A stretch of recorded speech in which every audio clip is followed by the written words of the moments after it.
வணக்கம். இந்த காணொளியில் நம்ம சங்கத்தை பற்றி பார்க்க போகிறோம்.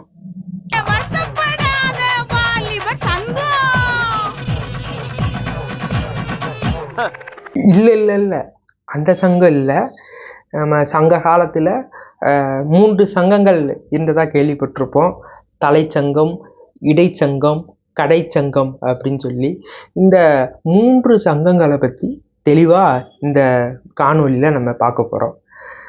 எப்படின்னா, இப்போ ஒரு சங்கம், தலைச்சங்கமா, அது எங்கே இருந்துச்சு, ஒவ்வொரு சங்கமும் எந்த இடத்துல இருந்துச்சு, எத்தனை ஆண்டுகள் அந்த சங்கம் செயல்பட்டுச்சு, எத்தனை புலவர்கள் அந்த சங்கத்தில் இருந்தாங்க, எத்தனை மன்னர்கள் அந்த சங்கத்தை ஆதரித்து வழிநடத்தி கொண்டு போனாங்க, என்னென்ன நூல்கள் எல்லாம் அந்த ஒவ்வொரு சங்கத்திலையும் எழுதப்பட்டுச்சு, இந்த மாதிரி எத்தனை பேர் உறுப்பினர்களாக இருந்தாங்க, அதை பற்றி நம்ம இதில் தெளிவாக பார்க்கலாம். 3 சங்கங்களில் முதல்ல உள்ளது தலைச்சங்கம். இந்த தலைச்சங்கம் இருந்த இடம் எதுன்னு பார்த்தீங்கன்னா தென்மதுரை. 4449 புலவர்கள் இந்த தலைச்சங்கத்தில் இருந்திருக்காங்க. அதில் யார் யாருன்னா, அகத்தியர், திரிபுரம் எரித்த விரிசடை கடவுள், குன்றமெறிந்த முருகவேல், முரஞ்சியூர் முடிநாகராயர், நிதியின் கிழவன் போன்ற புலவர்கள் எல்லாம் அதில் இருந்திருக்காங்க. இந்த தலைச்சங்கத்தில் மொத்தம் 549 பேர் உறுப்பினர்களாக இருந்திருக்காங்க. மொத்தம் 4440 ஆண்டுகள் இந்த சங்கம் இருந்திருக்கு. இந்த சங்கத்தை நடத்தின மன்னர்கள் யாருன்னு பார்த்தீங்கன்னா, காய்ச்சின வழுதி அப்படிங்கிற மன்னன்லேருந்து கடுங்கோன் வர மொத்தம் 89 மன்னர்கள் இந்த சங்கத்தை வழிநடத்தி கொண்டு போயிருக்காங்க.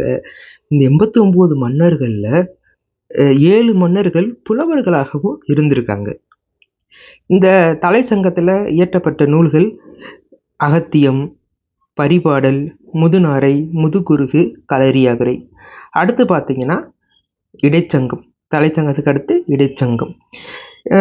இடைச்சங்கம் இருந்த இடம் கபாடபுரம். இந்த இடைச்சங்கத்தில் மொத்தம் 3700 புலவர்கள் இருந்திருக்காங்க. அதில் யாருன்னு பார்த்தீங்கன்னா, அகத்தியர், தொல்காப்பியர், இருந்தையூர் கருங்கோழி, மோசி, வெள்ளூர் காப்பியன், சிறுபாண்டரங்கன், திரையன்மாறன், துவரைக்கோன், கீரந்தை, இவங்கெல்லாம் அந்த புலவர்கள் அடங்குவாங்க. 59 உறுப்பினர்கள் இருந்திருக்காங்க. சங்கம் நடைபெற்ற ஆண்டுகள் பார்த்தீங்கன்னா 3700 ஆண்டுகள் அந்த சங்கம் இருந்திருக்கு. வெண்டேறு செல்லியன் முதல் முடத்திருமாறன் வரை மொத்தம் 59 மன்னர்கள் இந்த இடைச்சங்கத்தை நடத்தியிருக்காங்க. இந்த 59 மன்னர்களில் 5 மன்னர்கள் புலவர்களாக இருந்திருக்காங்க.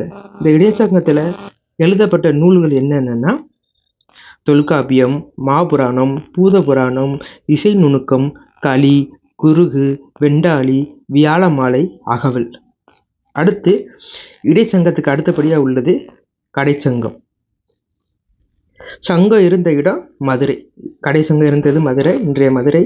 புலவர்கள் எண்ணிக்கை 449 புலவர்கள். சிறுமேதாவியர், சேந்தம்பூதனார், கபிலர், பெருங்குன்றூர் கிழார், இளந்திருமாறன், நல்லந்துவனார், மருத நிலநாகனார், நக்கீரர் போன்றவர்களெல்லாம் இதில் இருந்திருக்காங்க.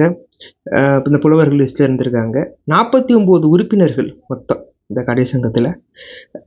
கடைச்சங்கம் நடைபெற்ற ஆண்டுகள் 1850 ஆண்டுகள் இந்த கடைச்சங்கம் நடைபெற்று இருக்கு. முடத்திருமாறனில் ஆரம்பித்து உக்கிர பெருவழுதி வர 49 மன்னர்கள் இந்த கடைச்சங்கத்தை வழிநடத்தி கொண்டு போயிருக்காங்க. அந்த 49 மன்னர்களில் 5 மன்னர்கள் புலவர்களாகவும் செயல்பட்டிருக்காங்க. இயற்றப்பட்ட நூல்கள் பார்த்தீங்கன்னா, சிற்றிசை, வரி, நெடுந்தொகை, குறுந்தொகை, நற்றிணை, புறநானூறு, ஐங்குறுநூறு, பதிற்று 10, பேரிசை, களி, 70, பரிபாடல், கூத்து.